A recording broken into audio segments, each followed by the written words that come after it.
Gautam Buddha, विश्वरत्न doctor Babasaheb Ambedkar, Mahatma Jyotiba Phule, Chhatrapati Shivaji Maharaj, क्रांतिज्योती Savitribai Phule, माँ फातिमा शेख आणि भारतातल्या सर्व महामानवांना माझं कोटी-कोटी आजच्या बांद्रा पूर्व इथे आयोजित केलेल्या कार्यक्रमाचे सर्व आयोजकांचं हार्दिक अभिनंदन।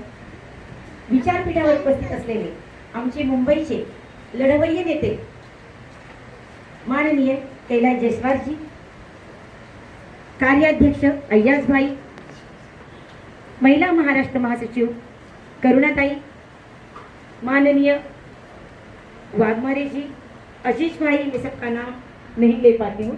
अच्छा, हिंदी में बात करूँ या मराठी में पहले बताइए। थोड़ा मिक्स करें दोनों, थोड़ा मिक्स करें। हाँ, मंचावर उपस्थित असणाऱ्या माझ्या सर्व बांधवांचे हार्दिक स्वागत आणि या कार्यक्रमाला उपस्थित असणाऱ्या माझ्या बंधू भगिनींनो क्रांतिकारी जय भीम, जय भीम, जय भीम, जय भीम, जय भीम, जय भीम। आजच्या कार्यक्रमाची सुरुवात अतिशय सुंदर झाली।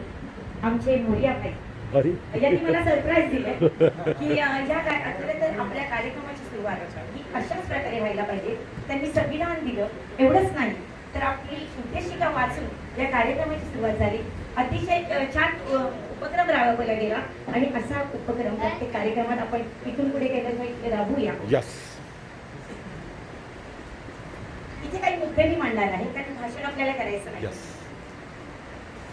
पहिला मुद्दा हा आहे, एक महत्त्वाचा मुद्दा की आता आपण रोज सोशल मीडियावर बघतोय की 21 ऑगस्ट भारत बंद हे जाहिरात चालू आहे, परंतु बंधू आणि भगिनींनो, आपण आझाद समाज पार्टीचे कार्यकर्ते आहोत। जोपर्यंत आपला नेता आपले राष्ट्रीय स्टेशनला जातो आणि पोलिसांना कलम लावताना पोलिसही टाळाटाळ करतात, त्यावेळेला आम्हाला पोलिसांना सांगायचं असतं की याला हा कलम लागतो।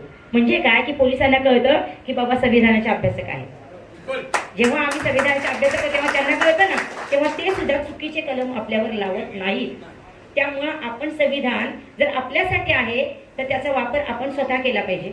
त्यामुळे संविधान सगळ्यांनी वाचा, संविधानातले सगळे कलम सगळ्यांनी पाठ करा। आता आणखी एक गोष्ट घडली की संविधानातले बरेचसे कलम चेंज केले म्हणजे आता 376च्या जागी 120 वगैरे लावलाय,